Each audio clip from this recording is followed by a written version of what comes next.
It's early, but considering his scoring tools and the chances he's getting, Anton Frondell should continue to score at a higher rate for a player of his age in the SHL, just like in the Hockey Allsvenskan in the second half of last season.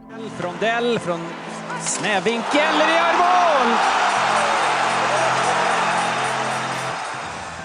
If you followed Elite Prospects' work, you know we've always been lower on Frondell than most other outlets. But every time a prospect scores at a high level of hockey, it's a clear boost to a projection. What matters even more than the numbers, however, is his overall on-ice development. So in this video, we'll try to figure out if he's indeed evolving in the SHL this season by looking at his best game in the league so far. It's also one of the best performances I've seen out of the forward so far in his career. Frondell is playing on the wing in this game. We'll see if he goes back to center this season. He's capable of playing that position, but the wing is where he's looked the most comfortable and the most dangerous so far this season, and also in his career. But more than his position, the most important thing for the Hawks is that Frondell maximizes his development. Connor Bedard still needs a line mate. More than one actually, and Frank Nazar too. Frondell misses his catch in the neutral zone in the first rush, but he's going to get a great scoring chance a few seconds later, off a true pass from Eklund. Frondell has a way of timing himself with the play. We saw it in the last scoring chance, and here again, he anticipates and breaks a blind breakout pass from a teammate and gets another scoring chance. That's already 2 great scoring chances for Frondell in the first period. We can already see that his main way to score is through power. He tries to overwhelm goalies with his release, and he often can, as we're going to see later in this video. Frondell continues to mostly chip and rim pucks on the walls this season to try and push the offense up the ice. He seems to make those plays partly because he cares about safe puck management over trying more complex plays, and also because his team system seems to favor those plays. Like here, his teammate skates ahead of Frondell, anticipating the wall chip instead of circling low for a backhand pass. This is a really good sequence. He secures the puck, scans the middle for options, and then spins on himself to throw the puck to his teammate in front. Eklund gets his stick on it and almost scores. So while Frondell may still need to adapt his transition game to become a better NHL play driver at some point, he continues to have playmaking flashes. These backwall passes could become an important part of his game in the NHL. Here's another example. Frondell catches the puck on the wall, smartly waits for the defender to close the gap, moves one way to turn the feet of that opponent, and then spins the other way to reach his teammate in space. Then he tries a pick play to buy more space for his teammate curling up, heads to the net, and scores off another great pass. Här då. Eklund, och då har vi 2-2. Vilken passning när Anton Frondell nätar igen. This could be a pretty typical shift from Frondell in the NHL. He retrieved the puck, passed it off the wall to a teammate, went to the net, and scored with that tap-in. We already knew that Frondell could make most of these plays last season, but the fact that he continues to make them this season in a stronger league, and that he looks faster and even better physically, just reinforces his projection. Here, he kills the play with his reach and erases the opponent on the wall, and then he battles to get the puck back.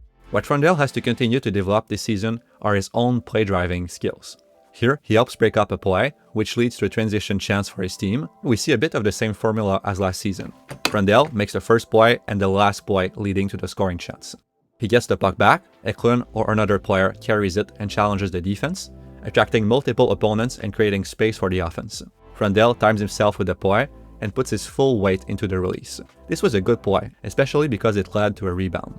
There are also opportunities for Frondell to try other plays with these chances. By coming in a bit slower, faking a shot, and going around the first defender would have maybe created a 3-on-2 down low and the potential of a pass to an open teammate. Or by doing this, he could have shot from closer to the net and improve his chance of scoring. Frondell is capable of manipulating and making higher value passes. Here, he catches the puck on the wall. He has the potential of a 3-on-2 up the ice. He could have kept skating, which would have created even more space for Eklund across the ice. But he still forces the defender on his back to turn and move his stick the other way, opening up a passing lane to Eklund, and he finds his teammate. Eklund gets a shooting chance in the slot off of that play. But even if there is more playmaking opportunities in Frondell's game, watching him on the half wall on the power play this season, I'm more confident in his ability to retain a spot in that same position in the NHL. Of course, he has the one-timer needed for that position. We'll see him use it soon.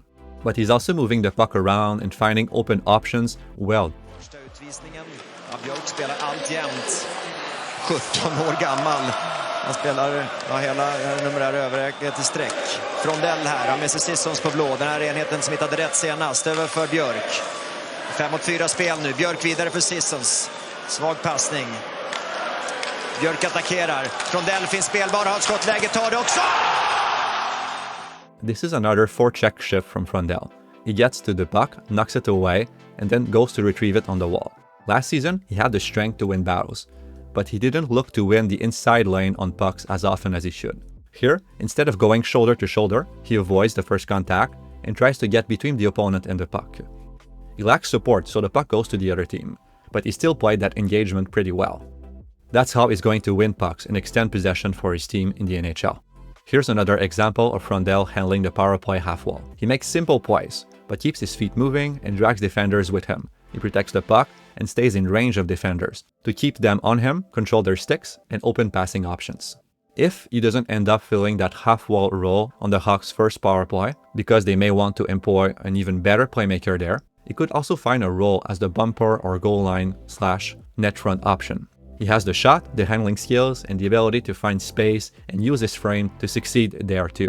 What's good this season is that Frondell seems to be looking to make a few more plays than last season.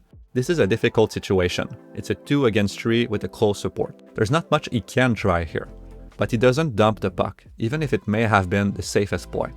He tries to use his skills to create a kind of delay play and find the trailer with a pass. The desire to create something seems to be there, and that's good news because that's how he will best figure out the limits of his skills and push those limits. Frondell is not one of those selfish players who just want to be on the highlight reel every game. He continues to feel the demands of his position despite the occasional experimentation.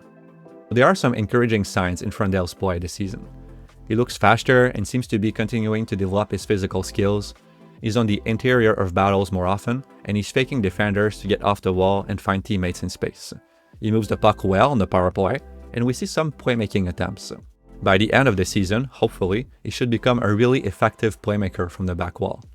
So far, these first few games have only reinforced his projection as someone who could, at least, become a complementary puck retriever, a net front presence, and half-wall shooter. That's a role that could earn him a lot of points in the NHL next to one of the team's top centers. Of course, this isn't the last Frondell video or article we'll have this season on our sites. If you enjoyed the video, please like and subscribe. And if you want to read more prospect analysis, you should check out the news section of Elite Prospects.